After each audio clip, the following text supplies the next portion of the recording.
Undone, a psychological thriller drama series on Amazon Prime. As you can see, this show is not exactly live action, but it's not exactly fully animated either.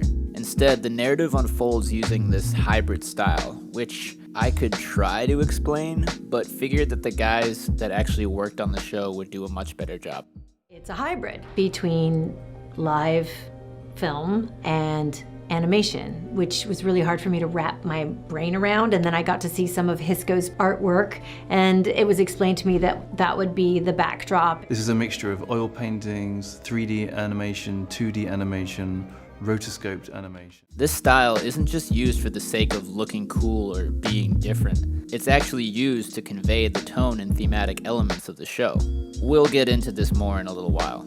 Undone is the brainchild of Raphael Bob Waxberg, and Kate Purdy, the duo that was also responsible for the show BoJack Horseman.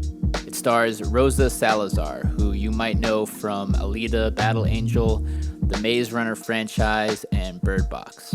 Other leading actors include Bob Odenkirk from Better Call Saul and of course Breaking Bad, and Constance Marie, who you might remember from the George Lopez show. So right off the bat, I want to say that everybody on the show gives a good performance and carries their weight.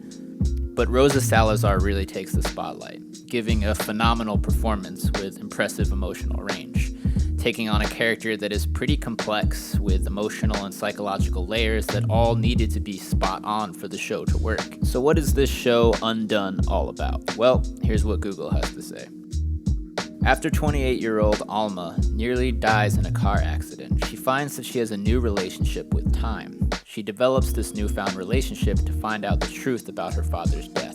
Of course, this is pretty vague and summarized. I don't know why I always read the Google synopsis, but it's a good place to start, and it gives you the main idea. So now that we have that, let's go deeper. First of all, to be absolutely clear, this is a show about a person with a mental illness, specifically schizophrenia, a premise that is by no means unheard of in film. Think A Beautiful Mind, The Soloist, The Voices, and Angel Baby.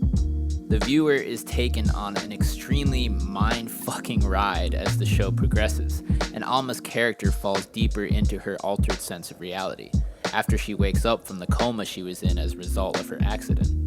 This dismantling and rearranging of Alma's sense of reality is directly mirrored by the audience's experience of the narrative arc. The show executes this empathy-driven storytelling by allowing you, the viewer, to see everything through Alma's eyes, as she sees it in her own mind, and does so extremely well. So if you're up for something different than the majority of what's coming out today and the conventional way of storytelling, grab your popcorn, buckle your seatbelt, pack your bong if that's your thing, and get ready for a wild ride. Now, I'm sure this isn't the first time you've seen or heard of a show or movie that had a similar concept, where time and narrative structure is experimented with. But what makes Undone different is that it manages to dive deep into all of this time-space abstractness, and yet still remain relatively accessible. Even as Alma spirals further and further away from conventional reality and linear time-space structure, the show still manages to develop her as a character, along with every other character in the show.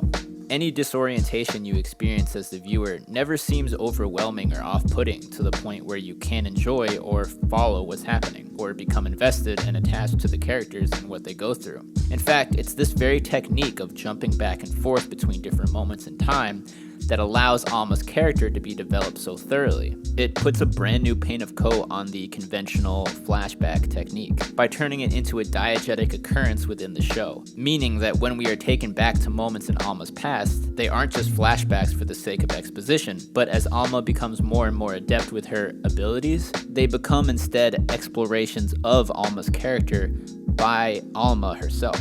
The beautiful paradox here is that as Alma, the character, becomes more and more detached from reality, you as the viewer can't help but grow more attached to her.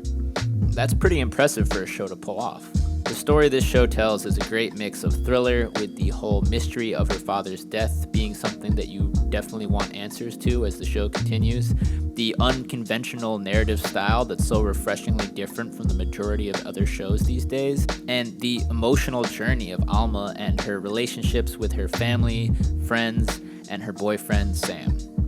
It's also a commentary on society and how we live our lives these days. On top of all that, it's really funny. Rosa Salazar is extremely good with her comedic timing, and it's just entertaining overall. Alright, so that's my spoiler-free review. If you guys haven't seen the show, I would stop here and go check out the show yourself. But if for some reason you don't give a shit about spoilers or you've already seen the show, stick around because I am going to do my analysis now of the show, which includes spoilers. Alma's story is one of a blending of reality and her visions, an alternate reality where time can be transcended and manipulated.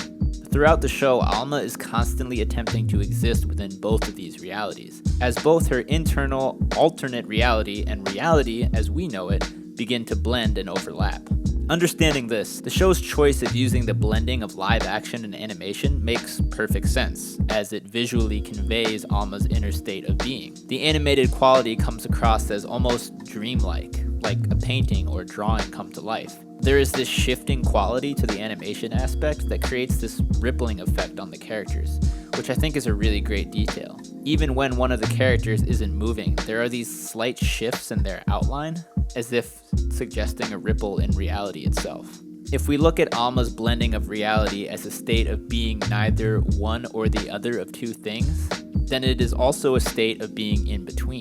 Think about the accident that caused her perception of reality and time to be altered in this way. It put her into a coma, which itself is this sort of blending or in-between space between consciousness and unconsciousness, between dreaming and being awake, and in between life and death.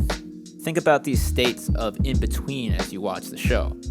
Her father, who appears to her in order to help her solve the mystery of his death, is constantly telling her to wake up, thereby implying that reality is the actual dream, and her journeys with him into the past and through time is the realest experience that there is. Likewise, in the real world, her visions take her away from the present, almost like daydreams, and so she is caught in between the two, just like in her coma.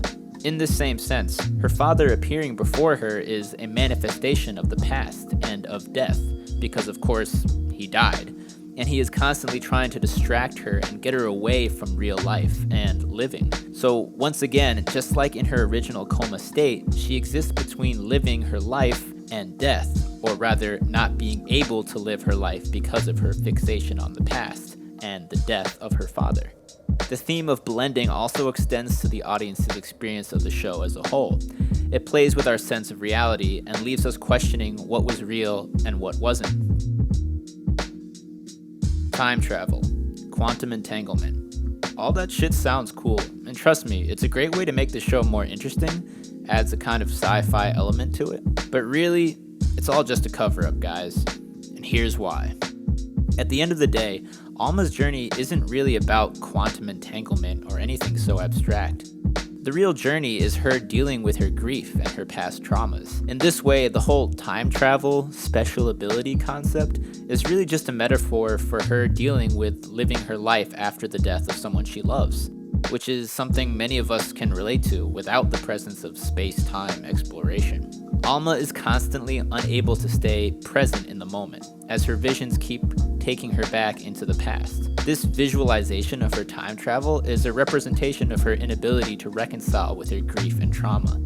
Anybody can understand the feeling of being stuck in the past, unable to move on from the loss of a loved one, whether it be someone dying or maybe you just can't get over your ex or something. The manifestation of her father always appearing beside her, talking to her and following her around is a symbol of this inability to move on. Again, pay attention to the way her father, when he appears to her as a vision, talks to her. What is it that he really wants from her?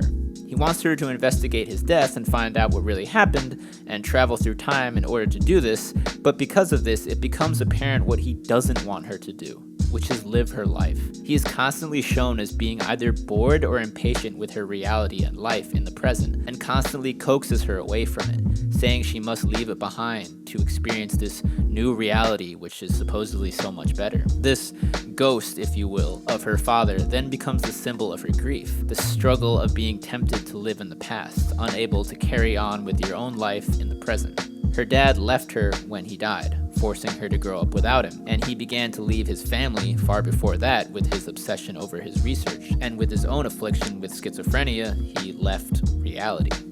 In this sense, he is not only a symbol of grief, but of Alma's own mental illness, both of which take her away from reality. As the show progresses, we see this shift in Alma as she begins to resist her father's ghost and realizes that her life in the present is what she needs to focus on, and the people in her life now are the people she needs to be there for. This is yet another way to show the grief process for Alma. On a side note, this story really reminds me of A Wrinkle in Time in a lot of ways. The father leaving the family and a young girl who must deal with his absence, the research into space-time and quantum shit, and the journey into imaginative spaces which symbolize an inner emotional journey. It is eventually revealed that the reason that her father was so obsessed with all this work and research into space-time and quantum whatever was because he too was stuck in the past in a sense because he couldn't get over his mother's death and he wanted to go back and save his own mother, who also had schizophrenia. So we see this repeating pattern here with the father wanting to save his mother and then him trying to convince Alma to do the same as she develops her own mental illness. Another layer of Alma's character and of the show as a whole is the theme of identity. How does one identify oneself within the world they inhabit? What makes you, you? Alma's character is Hispanic, and the acknowledgement of her cultural heritage is something that shouldn't be left out of any analysis of this show, as it ties in with other themes in it. Pay attention to any mention or visual representation of indigenous culture, of life and existence before modern society and technology. This concept of heritage is a way to combat and complicate the notion of the past.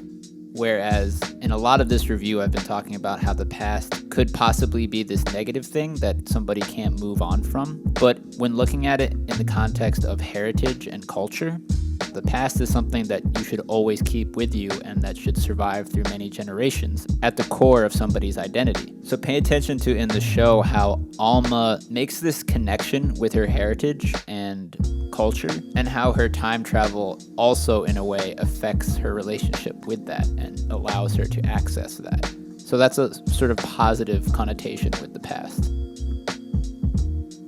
Alright, so there's going to be some overlap here, some blending, since all of these themes are tied together so well. But as I mentioned before, Alma's cynicism stems not only from her grief and mourning over her father, but also with a general rejection of modern society. Going back to the visual style of the show once again, the look, while of course just being really cool looking, also adds a kind of absurdity to every scene and character. Their faces look kind of funny and cartoonish, which I know, duh, but the point I'm making here is that this once again is a reflection of how Alma sees the world. Society and the people around her seem to be a part of this big act or cartoon. It can be tough being yourself with everything going on around you in the world, even if you aren't Alma. I'm sure lots of people watching this video can relate. And the show does so much to comment on the absurdness of how we live our lives these days. It's almost as if society places people into this never-ending repetition of what life is supposed to be, almost like they're caught in a loop. Notice how this directly relates to Alma's being caught in loops of time herself, when she goes off into her explorations into time and space. People who watch the first episode of the show might think how cliche a lot of what the characters say is, as well as some of the minor plot lines, but this is all intentional. Alma sees everything as repetitive and absurd and boring, and sees herself as outside of that or having trouble existing within it. Let's take a look at some examples of motifs, symbols, metaphors, all that good stuff within the show that speak to this theme.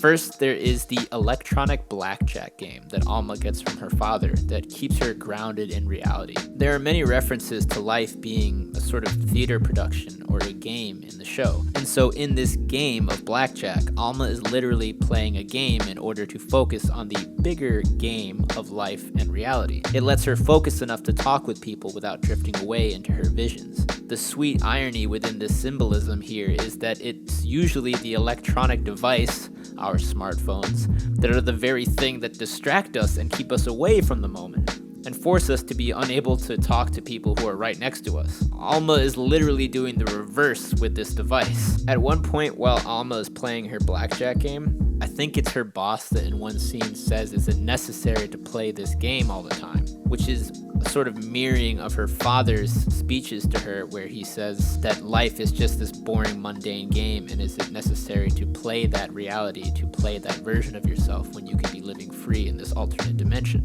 More blending, guys, more blending. All right, shit, I'm going on too long again. Okay, so real quick, also think about what it means that Alma is deaf and needs a hearing aid in order to hear and listen into the world around her, and how whenever she takes out her hearing aid, sometimes intentionally, she is able to tune out the world and everyone around her. Oh, also, one other thing. I know, guys, I'm trying to make these videos shorter, but I always have so much to say, especially with a show like this. Think about the role that the pastor has and the role that religion has in the show. He compares having schizophrenia or mental illness to the idea of faith in religion. How people are called crazy for imagining and talking to people that aren't there, or believing in a greater purpose that doesn't exist, and how that can be easily compared to believing in God and having a religion that you follow. It's just another way of showing how things that we actually accept in our society could be considered crazy if it wasn't for our pre-established views on how people should act and what's acceptable. Thinking about this idea of superpowers, which her father tries to convince her she has, let's look at how they are actually utilized by Alma in the show, and what these powers could actually be or represent, much along the same lines of when I talked about grief and the cathartic process that Alma undergoes through her journey. A perfect example of these powers perhaps actually just being a real-life, everyday ability is Alma's rewinding or redoing of certain events. Alma makes some kind of social mistake, or some mistake in regards to her relationship with one of her family members or friends, and then is able to go back, manipulate time, and redo it so that those things don't happen, or that a better outcome is achieved. Even though through Alma's eyes these feats are shown as powers of time-space manipulation, in reality they could just be the ability to think before you act. I'm sure any one of us can relate to that moment where you have a decision to say or not say, do or not do something that would have consequences. Basically what I'm saying here is you don't need superpowers to think about your actions beforehand. This ability of Alma's plays a big role in her character development, in her eventual resistance to her father's agenda, and her reconnection with reality and the real world. And yet, just as I mentioned before, there are other moments where it seems indisputable that Alma is definitely sick and not getting better, or that her powers seem to be real and not imagined or metaphorical. This brings me to my final point on this theme. I think it's important to recognize schizophrenia as a mental illness, and as something separate from the show's thematic landscape.